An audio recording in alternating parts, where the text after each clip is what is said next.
ladies and gentlemen, and welcome to the Philly Blunt. My name's Johnny Goodtime. This is Reef. They call me Greg. And we are excited to have one Mr. Butch Cordora with us here tonight. Butch, welcome to the show. Hey, hi guys, thank you for having me. We're excited. We're excited. We are, we're talking to a gentleman who has been a part of a couple of kind of remarkable things in Philly. You were part of a TV show where you would, kind of explain. You can explain it better than I can. What was that TV show that you did? What was the concept? Yeah, I mean, it was a gay talk show, but unlike Ellen or Rosie O'Donnell, or who has heterosexual guests, I focused on, me being openly gay and having gay guests on. So it was fun, like DJs and drag queens and fun entertainment types, actors and whatever. But it was also trying to be a little bit political and a little bit social commentary. And so I did have Sharif Street was on, and a lot of like Mark Siegel, of course. And he was like, "I am not my father." Yeah, right. I know, and I had him on when his hair was like down to his butt. He's still a hot guy, but I mean, you did this TV show in a bed, though, Butch. I mean, oh yeah, I'm sorry. You're forgetting to mention you interviewed people in a bed. I buried the lead. Sorry.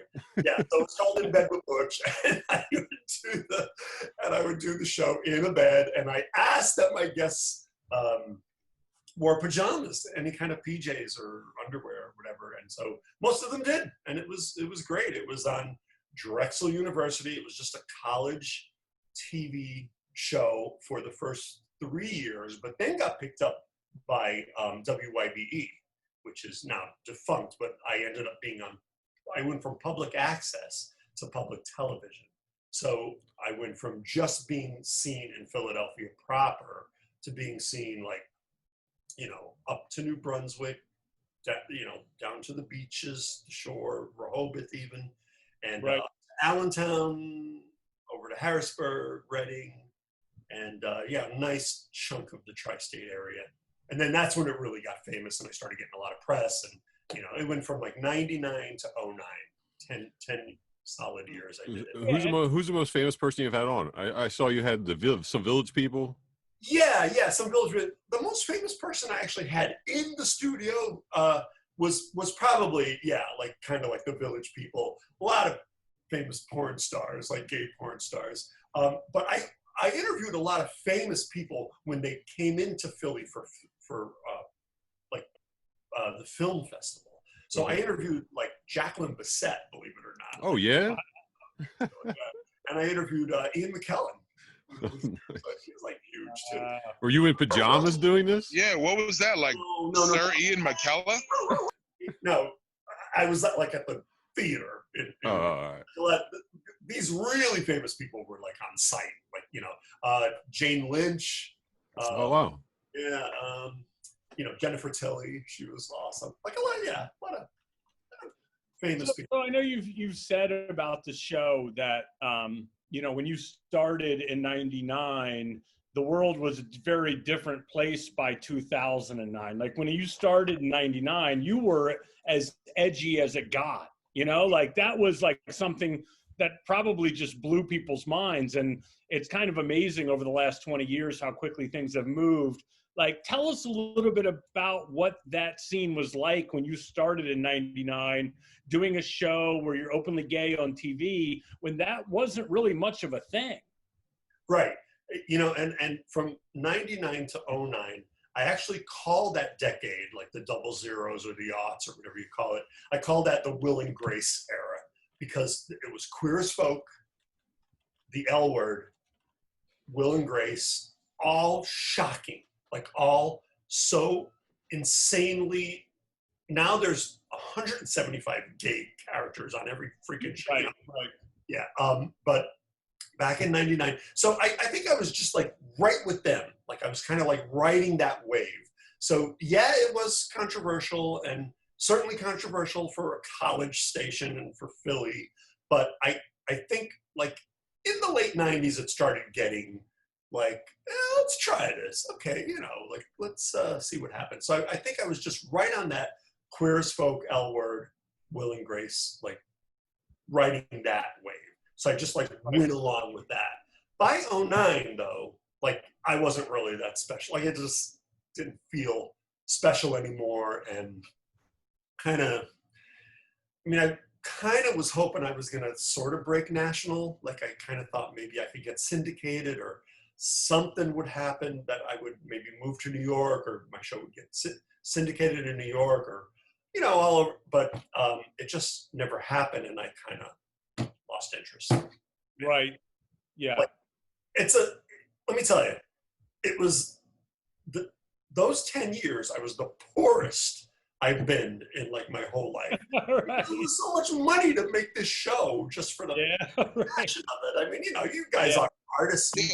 Yeah, people don't understand that you're spending everything you make to keep the art going.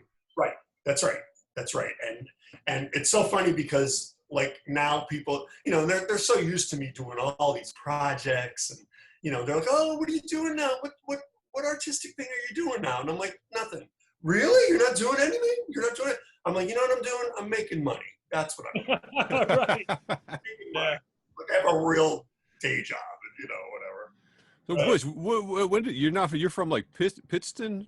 Yeah, Wilkes-Barre area. Yeah. So when did you come here? The late 80s? 87, yeah. So what was the Philly gay scene like in 87? Well, there definitely was a scene. I mean, there was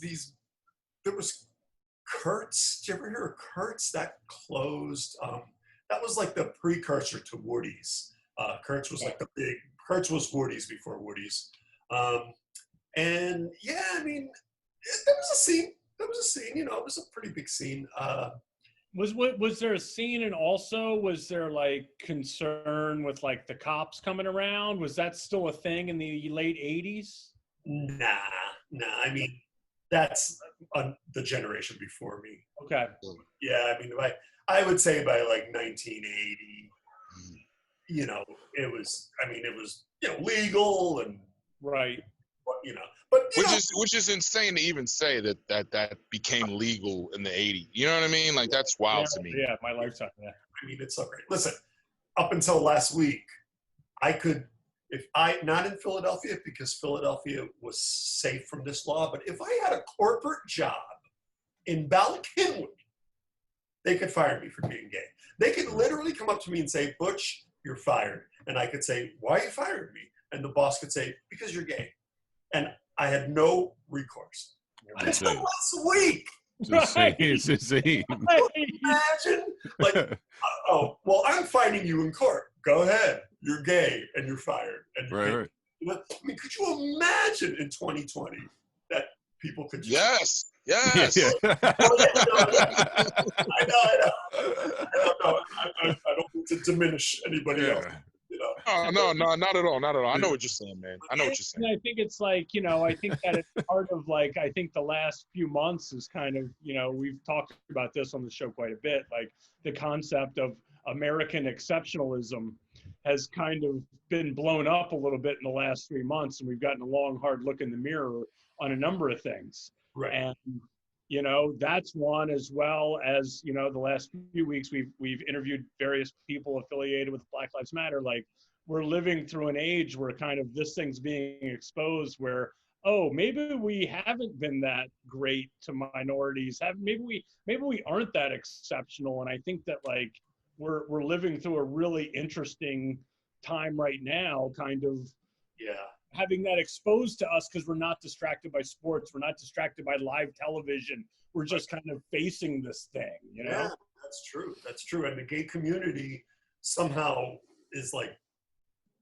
kind of become a weird part of the Black Lives Matter. I mean, yes and no. Like we're just like kind of piggybacking because we're minorities too. And well, I think the vibe is kind of like nobody's free until we're all free. You know what I mean? That's right. Yeah, man. And it's hard for me to, I'm a white man living in America. So nobody's going to feel sorry for me because I'm just like black people, there's very dark skin and light skin, and you have all. Hey, Butch, you see how quiet they both got? Yeah, you straight white boys. Yeah,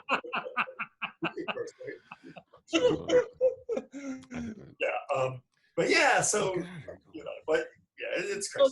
So you were saying, speaking of straight white boys, you did the calendar, which oh my God, one of your all-time claim to fame. You're a genius. Calendar. And how, I mean, how is this not an annual thing? Like, that is one of the most brilliant ideas I've ever heard. And the concept was, give us some background with the whole thing. Cheers. Woo. You drinking a Cosmo? Yeah, it's a Cosmo. It's Gay Pride weekend. Represent, my man. Yeah. So yeah, dude. Well, why I don't do it every year is because it costs a fortune. It costs so much money, and I didn't really make it back because I made 1,000 calendars. Dummy, think like because there's an end date to it. Like I can make 1,000 books. Right. Right. Hard to peddle them in November. Yeah, right. 2009 calendar, and you could 2009, and then 2015 it worked again, and then in 2021 it's gonna work again. I mean, as far as like the days line. Right. So, Butch, tell us a little bit about like what it was like for you. Yeah. So what it was like for you growing up in an area where obviously Wilkes-Barre, that area. I don't imagine them to be super open and aggressive. Positive minded, progressive. Yeah. What was that like for you growing up, knowing that you were who you were? Yeah, it was hard. I was in the closet until I moved to Philly, and I was 27 when I came out, and wow. It's so funny to see kids coming out at 14 and 11. They're just, hey, I think I'm gay. Okay, that's cool. And so yeah, I think I moved to Philly to come out, which a lot of people in my generation moved to another city to come out, which is so sad. Right. But I hated my town anyway. It was just no Jews, no black, no gay, no anything, just Polish, Italian, Irish, white people. And it was just horrible. Yeah, it was horrible. I mean, I remember when I was like 9, 10, 11, like, wishing I could like girls, and that whole like laying in bed, like closing my eyes, and maybe when I wake up, I'll be liking girl, like all those weird things that go through your head when you're 8, 9, and 10. It's crazy. But yeah, I'm like a gold star gay. I never slept with a woman. I never, had a gold star. Yeah. I had that on my list. The gold star gay. Yeah. You never in high school. Nothing. Yeah, just never liked women. Yeah, it's so weird. I mean, I love women. I could appreciate a beautiful female body, of course, but yeah, I just never did. But yeah, so I don't know. So I kind of, when I got into my 20s, I was, I moved and, had my own apartment a couple miles away from my house, and, that didn't cut it. And I was just like, I gotta get out of here. I just gotta get out of here. So I was like, it was either New York or Philly, but Philly just seemed like an easier move. And so I came down here, and just never looked back. Loved the city. Yeah.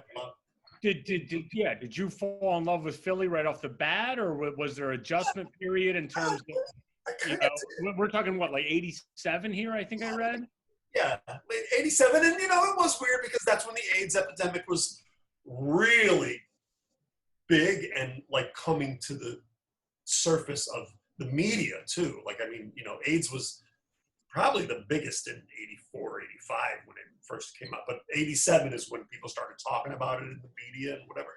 And so it was a little scary because I thought, oh, I'm moving to a big city where everybody has it. And, like just think like that. So that was like kind of the only scary part about it. But no, I mean, I kind of, I mean, the truth is I moved here with the guy I was dating. And so he even more than me wanted to get the fuck out of Pittston. So the two of us moved down together. And he was, and when we got down here, he didn't like it. Because he was an artist and he painted and he I don't know, I guess he thought he was going to come down here and be a big artist and have all these solo art shows and galleries and whatever. And it didn't happen. And after about 6 months, he's like, let's move back. And I'm like, I love it here. Like, I'm not moving back. Yeah. And we broke up because he wanted to move back. And he's like, well, I'm moving back. I'm like, bye. Like, that was it. Wait, he moved back to Pittston? Yeah. Oh, wow. Well, he actually moved to Allentown. Allentown. That's like Allentown in the late 80s. I heard they're closing all the factories down. Allentown, man. Yeah. But it's hard to keep a good man down. Yeah, in Allentown. Yeah. But then he moved to Miami, and then he moved. He was like, he was running away from himself, I think. Yeah, so you got here, and what was it about Philly that you just kind of fell in love with? Well, just the openness, like the fact that I could be openly gay. Well, you move to a new town, so you could be whoever you want when no one knows you. So I just moved down here with the notion that I was going to be an out gay man in Philly, and just. I lived in Manioc. That was where I first. What? Yeah, I know. Which was so, and I lived there for like 10 years. That was such which is like kind of a painfully. You hanging out at the Grape Street pub? Like, what are you doing out in that Manioc? Frat boy hell, right? Yeah, right. Yeah. I don't know. I know. Calendar meet. That's what he's doing. Oh, yeah. That is the fantasy for gay men. Yeah, I want to get back to that a little bit. So you did the calendar. I think that was what, 2009? Yeah. I mean, I started photographing guys in probably 2008, I guess. Yeah, 2007, 2008, around there. It took a while because it took me a while to find 12 really, really, really heterosexual men. Not questioning, not bi, not curious. I wanted them to be as straight as I was gay, like as straight as you three. Hey, I mean, a drunken night playing poker. I was asked to be in this calendar at some point back in the day. I've seen some shit, Butch. I've seen some shit. I didn't know how much he wanted to talk about that, but yeah, I always thought Greg was like hot as shit. I was uncomfortable with my gut at the time, so I was like, no way I'm getting naked. Oh, okay. You were asked to be in the calendar, Greg? I was. We used to play poker at O'Neill's, yeah. Okay. I know Greg like 15 years now, maybe. Yeah. Okay. Yeah. So, so I wanted like 12 really heterosexual. And I would find these guys like actually through their girlfriends and wives. Like, because they would be the ones like, oh my God, this is something, you have to do it, which is awesome. You got to do it. And so that's kind of mostly how I found them. And then, I'm pretty gregarious and I'm pretty good at talking people into things. I would maybe approach, a bag boy at Whole Foods and ask him if he wanted to, give him my number, Right. Hey, you want to be in the calendar? Hey, yeah. Well, I'm a talent scout. I got this calendar going on. You just got to get naked with me. You were like a porn director. Like, hey. Kind of like one of those talent scouts. Like, you see guys on the street that are really talent scouts for fashion models. Like these creepy older guys who give their cards to gorgeous women who are 18. Right. I run a modeling agency, and you should see me. Like, that's what I felt like, kind of, because I'm an older guy. I was an older guy, and I was, trying to find like good-looking guys in their 20s and 30s, and that's mostly I felt like a modeling recruit person or something. Right. So, but I did it slow but sure. I did it, and the TV show helped a little bit. The fact that I had this TV show for 9 years kind of helped because I had just Google my name, just Google me, and actually the first, just go ahead and go on Google. You'll find out. You'll find whatever. Yeah, sit down, put your seatbelt on, and Google. Did you ever have anybody show up and just couldn't go through with it? No. The closest I got to that was, I won't say his name, but this guy, one guy who I knew from a friend of a friend of a friend, and he really cool guy, really sexy. He said yes, and then showed up and was just on the phone, like lying to his girl. Yeah, I'm in a meeting. Like, like just being so shitty. Had a 6-pack of Heineken, drank, finished up drinking these beers, shaking his, like, so nervous, like taking his clothes off. Phone's ringing again. Yeah, I'll be there. I was like, dude, like, what do you do? So that, I really thought he was going to like storm, like run out while the photographer was changing his camera roll or something, But that was the closest I got. I had a lot of people back out though, like last minute, but never like on the shoot. Like once. Right. Yeah. Right. Have you had any experiences with people where they didn't know, and then you told them who you really were, and they weren't accepting of your truth? I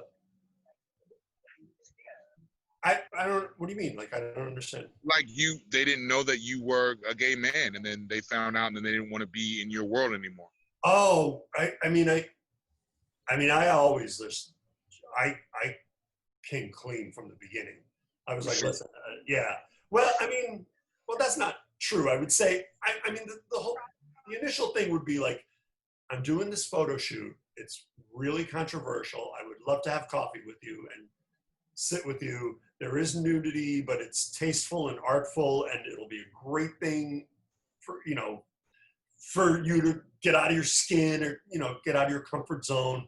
And then, yeah, you're right, Sharif, actually. Yeah, you're right. And then when at the coffee meeting, I would say, okay, so I'm going to photograph you nude, but I'm gay and I'm going to be nude with, and then that's when they would be like, oh, dude, dude.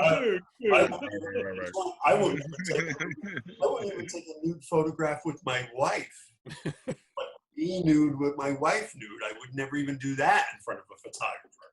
I'm certainly not going to do, I was like, all right.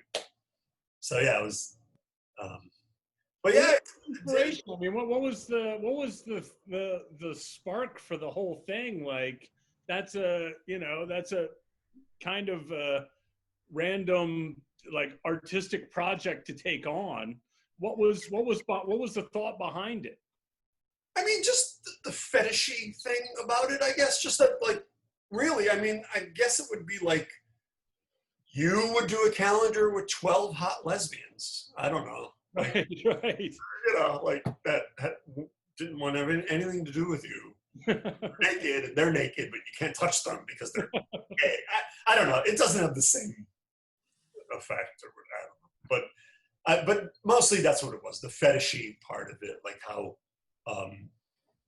and I guess what it was partly, I almost wanted them to look uncomfortable in the photo. Like I wanted to get that real, the tension between a gay man and a straight man naked together, like that weird tension. I don't know, although there's no tension in the showers at the gym, right? Right. Yeah, so but knowing that I'm gay and I'm like, maybe I have my arm around you, like nothing was dirty, but right. There were times where we were touching if it was, whatever. And yeah, so I guess it was more, and it was, the whole project, I guess, was to move the agenda forward. Yeah, I was gonna say, like, would a project like that be different in 2009 from 2020? I don't know. Has there been enough of a shift, do you think, like nationally, in almost in a mainstream sense, where in 2020 that's not as big of a move or not as sort of radical as it would be in 2009? Maybe a little, maybe a little bit of a shift, but I don't know. I think it's still taboo. I mean, think about you three. Like, I mean, it's still weird for you to take a nude photo with a gay dude, right? Who's also nude. Like, weird for me to take a nude photo, period. I mean, with the lights on, forget about it. Yeah. I mean, I don't know. I don't think much has changed. I mean, the whole gay thing has changed a lot, but this whole straight guy, gay guy, naked, like nudity is always going to be taboo. Right. Like straight, gay, whatever, it's always going to be taboo. So I don't know that the needle moved that much. I think still controversial in 2020. Yeah. For me. What are your thoughts on this current administration and the fact that they're trying to take, that world, my world, like just push everyone back 50 years backwards? Yeah. I mean, I don't even know where to begin. I mean, it's just let it rip, man. America great again. Code for let's go back to the 50s. Yeah, right. It's terrible. Yeah. And I don't know what you guys were complaining about. The 50s seemed great in the mission. I don't know what you guys were complaining about. Happy days, Fonzie ass motherfuckers. Right, and I think that's it's funny because I think that I can see that from the perspective of I grew up in a small town. It was almost like Leave It to Beaver, and I can see the appeal of that to people who never have to leave that bubble. Yeah. Right? Like I can see why it paid off, but like I have friends like you guys where like the whole concept of Make America Great Again is basically like they might as well just say fuck you, right? Like is that how it feels when you hear that? Like yeah. Oh yeah, that's the most horrible slogan, Make America Great Again. Like I don't know. I mean, I feel like I feel like this America, this whole not a test. What I'm trying to say? Like this, America was a big gamble. It was a big. It was a test. I think it totally failed. Like it completely failed, and I hate to say that, but we're not equal. Like we never were, and this whole like I don't know. I just think that America is a fail. Like I feel like more than ever now, the whole world is laughing at us. Like yeah, man, absolutely. Whole world is laughing. Deservedly so. Yeah. I mean, it's a horrible. This 400 years of slavery, like it's a horrible thing that we're never. 2,000 years from now, we're never gonna live that down. It's just a terrible, terrible thing about America, and I don't think the experiment. That's what I meant. Like America was a big experiment, and I think it failed. I think the experiment failed. And do you think this is the? Do you think that this is the cult? Like this is the Trump thing? Was that the exclamation point for you? Like because I mean, like I get the point, and at the same time, we've also been talking about how radically things have moved forward in the last 20 years in terms of gay rights. Like, but was Trump just like the brakes on the car, or were you already kind of feeling that way, and this just kind of finalized it?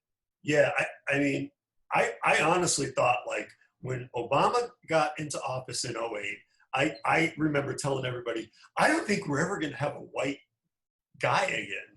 It's going to be Obama for 8 years, then Hillary for 8 years, and then by 2028 or 24, whatever, there's going to be a gay guy or a Latino man or a black woman, or and then after that, there's going to be like, I swear, I was so excited when Obama got in. I'm like, bye, white guys, like that's it. How many Cosmos in were you at that point? and this douche. God, I'm like, oh my God. Yeah. I feel like he was the response to for Obama, sure. You know what I mean? The history books might say, like, I pray that, George Floyd and this whole thing really is going to change the world. I really think it is. I mean, I don't know, Sharif, it's weird for me to talk like that, but how do you feel like different with this time?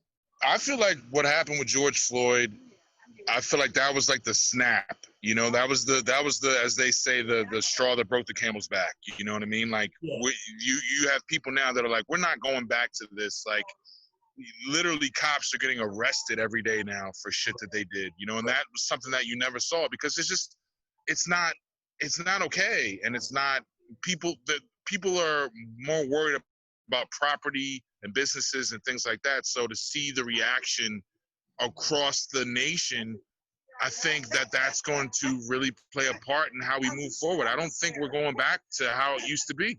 I just don't think we can't. You can't. Right. Yeah. You can't. Yeah. You can't go back to normal. You can't all of a sudden have basketball and football back, and then like, oh, okay, we're cool again. Yeah. I feel like the bandage got ripped off, and like we saw America exposed for what it is. And I don't know if I'm quite as pessimistic as you are, but like, I'm definitely depressed. I'm definitely like, what is this? Who we are? Like, it's 40% of us at least. Yeah, I mean, it's been a rough 3 months. Like, and I'm saying that as a freaking straight white guy. Like, the whole world, exactly. The red carpet's been rolled out for me for 400 years, and I'm like depressed. So like, I can only imagine, what other groups are feeling at, like after these past 3.5 months. Like, it's unreal. Yeah. Yeah, I mean, I agree, though. I really think this is the beginning of something really big and really different. And the pisser is, he's probably going to go down in history as Trump is going to be like the guy who changed everything for the better. You know what I mean? Like I don't know about that. Because he was the catalyst. Right, sure. He tore the bandage off. We all pretended like things hadn't gotten as bad as they had gotten. Right. And it's like, oh, really? I'm going to shove it in your face for 4 years. Now how bad is it? And after 4 years, you're like, yeah, it's pretty bad. Let's go crazy. Yeah. Oh, man. Crazy. So let's talk a little bit about what you're up to now. I know you had been, doing like, you've been doing poker the past few years, so that was. Let me say this. I actually won a tournament last night, Butch, on Poker Stars. I won a tournament on Poker Stars last night, but I had no idea how to play Hold'em until I walked into the third floor at O'Neill's or second floor, and he ran a gay poker night there. Butch did, and it was one of the best poker. I haven't had a poker night like that ever, and great group of people. Learned a lot, and how did you get into this poker world? And let me tell you, before you go in, I just want to say that the only real games I know how to play are like War and Pity Pat. So poker intimidates me. Oh, all right. I hope someone can explain one day to me how to actually play it, because I think it's the coolest game, but I don't know how to play it. He's got a book for you. Sharif, me and you are going to work privately together. I'm down. Naked though.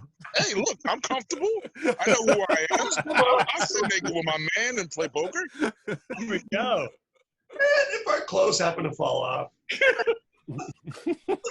Clothes happen to fall off. We'll make a calendar. Yeah, so I have been running bar poker since 2005. Had a little break there for a while, maybe from 2010 to 2014. And actually, that's when I made my calendar, when I stopped running poker. But for a long, long time, I've been a bar poker dude. I love poker. I always loved Texas Hold'em. And not only do I love playing poker, but I love running it. I actually like running it a little bit more than playing. I like dealing, I like tournament directing, and I like teaching. A little more than I even like playing poker.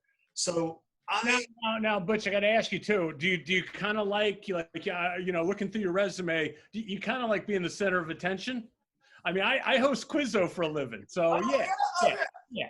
So I know where you're coming from on that. For sure, yeah. So I just I started running games, and I got really good at it. I got good at cultivating a base, cultivating a following, and I have a lot of people who play now. And I actually have 2 games in New York. I mean, not now because of the coronavirus, but I ended up with 2 big games in Manhattan every week. So I run a game Monday nights and Wednesday nights in 159th and Broadway, like a little past Harlem and Washington Heights, and Hell's Kitchen on Monday. Oh, you were in the thick of it. Oh yeah. That is awesome.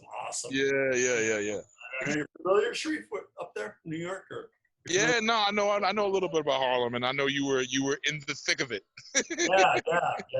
Yeah. I mean, it's beautiful up there. I love it, and it's a lot of Latino, Hispanic, and Black neighborhoods, but like beautiful homes, and like Harlem's beautiful.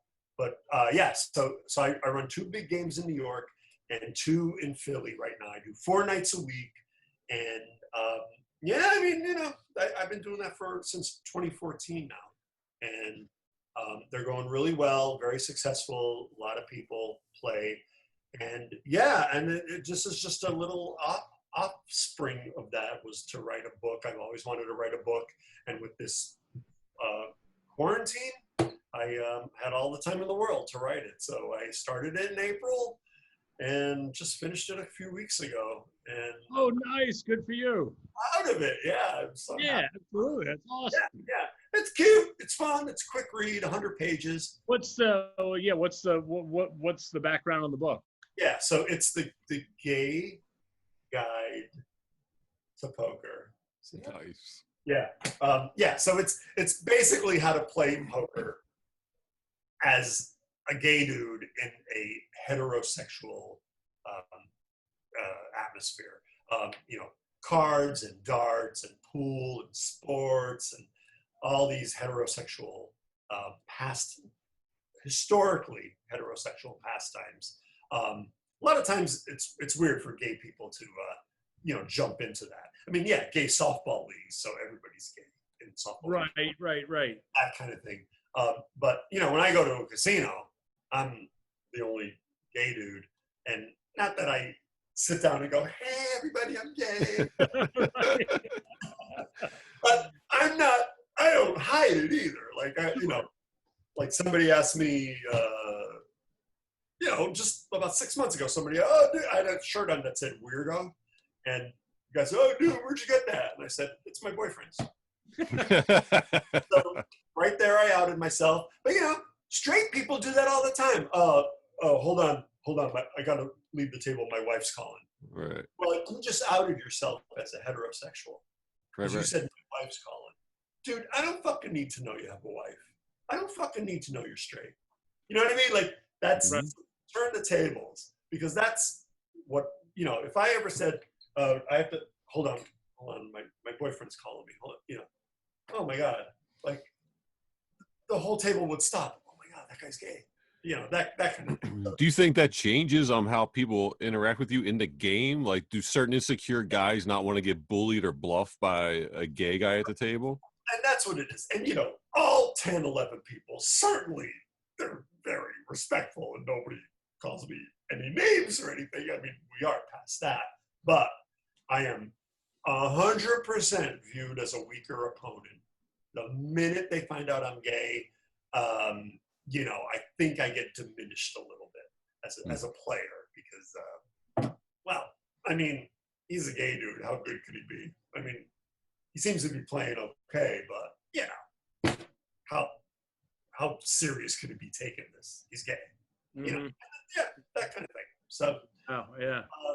So I thought like that's kind of a book, you know. And I always think like how, you know, it's kind of like how women feel, I guess, at a poker table, right? And you know, even Black people are perceived a certain way at a poker table too. Right. And there is a book from this woman called The Bad Girl's Guide to Poker, and it's an awesome book. And she shows people how to be a woman in a man's world. Yeah. So like, how does that, you know, like, because poker's, you know, such a mental game as much as it is, you know, a card game. Like, does that play to your advantage? Does that play to your disadvantage? Like, what? How have you sort of seen how that plays? Yeah. Well, in the beginning, I was intimidated.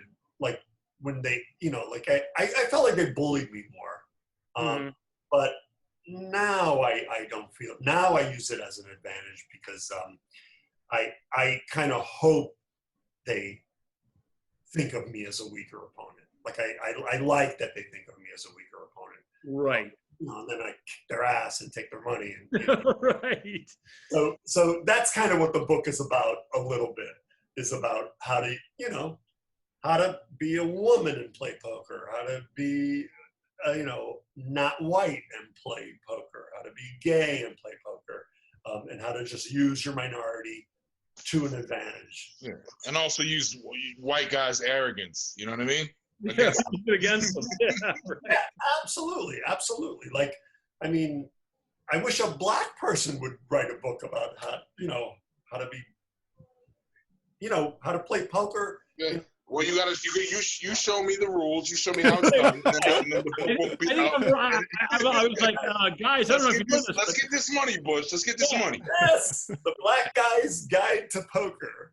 Yeah, and I mean, Greg and I are the two straight white guys, so we'll just take a little cut off the top. You know how it's. Yeah. And then the Black women, how are they perceived at a poker table? You know, it's like.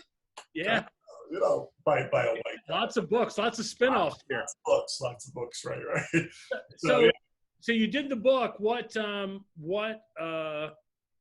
next? Is it published? Can people pick it up, or what's the deal with the book? Yeah, so it will be on Amazon, and I'm pretty sure it's going to be at Barnes & Noble, too. I'm excited about that. They took my application, so it just has to go through the process, but I think, I don't know if any, I think it might be on there. But right now, as we speak, you could just get it from me. I mean, I have them in my bedroom, and yes, you must come to his bedroom to get the book.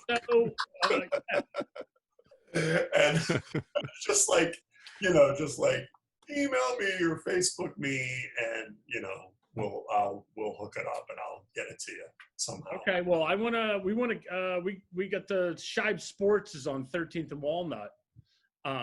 Yeah, I'd love to carry the book at the store. That'd be awesome. Oh. Yeah, we got a little T-shirt store on 13th and Walnut. Yeah. Oh, right across from Glow Bar. Woody's is right down there.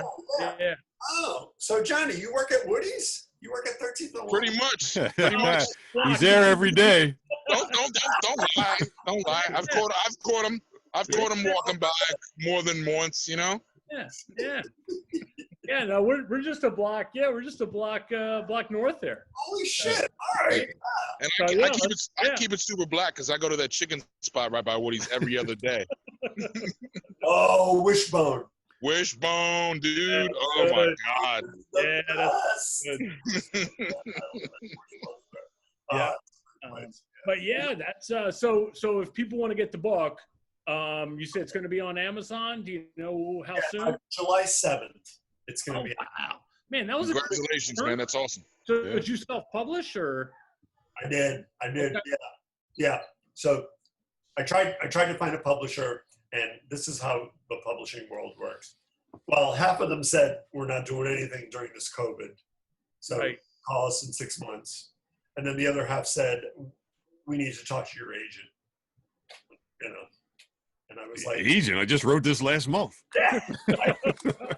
We don't talk to authors, we talk to agents. And, you know, like back in the day, I probably could have like called him and said, hi, I'm Butch's agent. And I'm, you know. Right. Did the fake voice? The fake hetero, there's a hetero voice there. It sounded like, Heterosexual Mark. All right. All Take right. the blunt. Well, let's take it to the blunt. We're going to hit you with some fast questions. You hit us with some fast answers. Here we go. Where do you grab Chinese food in Philly? Me? Yep. Between 18th and 19th, Fortune or something like that. Yeah, it's so delicious. Between 18th and 19th on South Street. Oh, wow. Okay. It's right around the corner from me. Oh, okay. Last piece of art, whether it be a movie, a book, whatever, a cartoon that made you cry. Oh, shit. It would definitely be a movie. Oh, fuck. I don't even know. I got you. I like horror. I watch scary movies. Yeah. So you're in the work. I know what. The Good Liar. The Good Liar made me cry. Okay. Yeah. Do you know that? Is that a book or a movie? No, a movie. Helen Mirren and Ian McKellen. Helen Mirren's I just saw that. Yeah. Helen I mean, I Mirren's saw incredible. pieces of it. My wife was watching. Really good. My movie. wife was watching it. You were dipping in and out. You were like, oh, what's this? What are you trying to say, Greg? I might be heterosexual. I got pocket aces. Oh, my wife was watching it. Yeah. All right. So you you get introduced to the World Series of Poker in the final table. What's your theme music? Good question, man. Something Madonna. Something Madonna. I know I'm dating myself, but probably Lucky Star. What song makes you want to dance? You know what? Chris Brown, Beautiful People. It's one of my favorite songs. I don't know if that's politically correct. Great song. Yeah. I love that song. Yeah. I ask everyone this. What is your advice for how to making relationships work? Oh, all right. Good. All right. I guess. You know, I mean, the cliches, honesty. Right. No, but fuck the cliche. What's your truth? All right. Lots of great sex. Now, I'll tell you. Do you know what the secret to a great relationship is? An amazing, amazing bed. Yeah, man. Right. Yeah. Yeah. Are you a robe or a towel guy when you get out of the shower? Towel. Yeah. Wow. That was what was the worst job you ever had? You know what? I worked in a pants factory, and I was a bundle boy. So I had Bundle boy. Yeah. I didn't spend 50 pair of jeans. Somebody just sewed a pocket. Now I take 50 of them, and then she's given to this other woman to sew another pocket. You know? Just lugging pants back and forth? Pants to the next one. Yeah, bundle boy. Sounds horrible. Horrible. Sweatshop stuff. Yeah. COVID's over. You can travel anywhere you want. Where you going? Dublin. Nice. Yeah, Great city. Great city. Love Dublin. Yeah. Have you lit any fireworks off lately? Is that you? Is that you doing that? Right outside my house. Just had my dog knock my door in during this because they were going off. No. Fireworks. Okay. You can book any band or artist for your birthday party this year. Who's it going to be? Oh.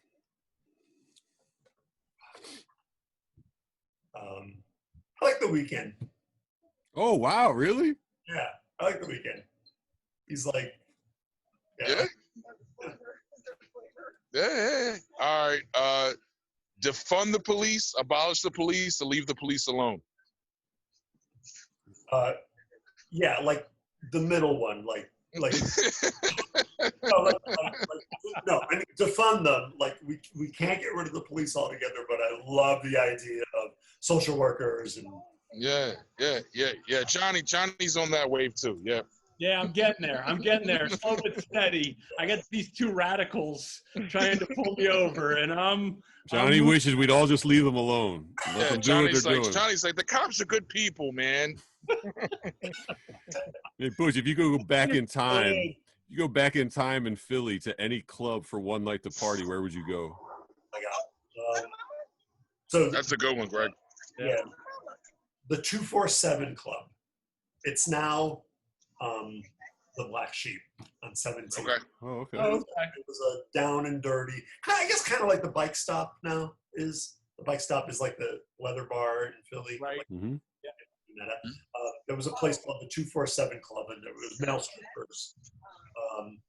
Basement where shit went on, and all that. Yeah, kind of an S&M down and dirty gay bar. That's now the Black Sheep. Nice. What are you binge watching these days? I know this is going to be so gay, but I just Queer Eye. No, that's too gay for me. Right. No, I watched, and you guys got to watch this because it's fucking amazing, and Kerry Washington is just my life. Little Fires or yeah. My girl watches that. Yeah, she loves it. Yep. Oh, you got a girl, Reef? What? She's sitting right next to me, man. Don't. You know what I mean? Don't start. Yeah. A woman, a lady. There you go. Motherfucker, yeah. Finish this sentence. Philadelphia is.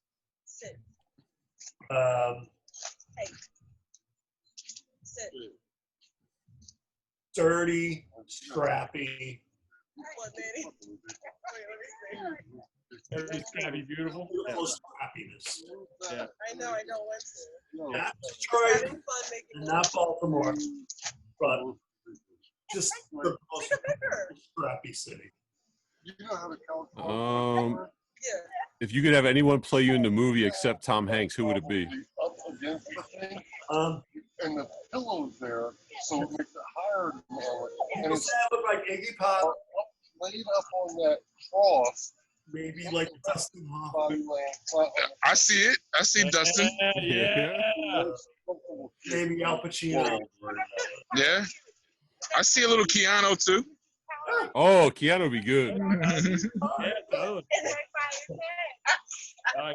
Dustin Hoffman. All right, Butch. Well, we appreciate you coming on, man. This was great. We're excited about your book, brother. You guys. Yeah, and the book. I'll shoot you a line. We want to carry the book in the store, definitely. So I'll shoot you a line about that. But yeah, that's awesome. Congrats on that. If anyone's got any interest in playing poker, Butch runs a great poker night. Really great crowd of Butch, people. what are your socials and all? Where can people reach you? Oh, okay. I mean, nowhere now, but Tuesday nights at Toasted Walnut, which is the one and only lesbian bar in Philadelphia. Toasted Walnut is on 13th. I know where it is. It's like right yeah, I know exactly where it is. Yep. Sunday afternoons, I do a game in Delaware County at this straight bar called Chasers. Oh man, what? I feel Straight bar in Delco? You're doing. I feel like we buried the lead here, folks. We buried the lead. That's going to be our follow-up interview. Our follow-up interview about Delaware County. Yeah. Wow. Red City. Yeah. And then Monday, Wednesday in New York at Boxers. There are two different boxers. Yeah. Are you online anywhere people can follow you? You mean my Like Instagram? All that. Yep. All that. Yep. Oh yeah. My Instagram is Straight Butch, and my Facebook. Friend me on Facebook. Facebook's my big. Okay. Sounds good. Yeah, Butch. All right, nice. All right, thank you, Butch. Thanks, Butch. Yeah, good luck with the book. Thank you so much, you guys. I appreciate it so much. This is so much fun. It's great. Yeah, absolutely. Can't believe an hour with Thank you, my- Butch. All right. Take it easy, man. Greg, I'll talk to you. Sounds good. See ya. Peace.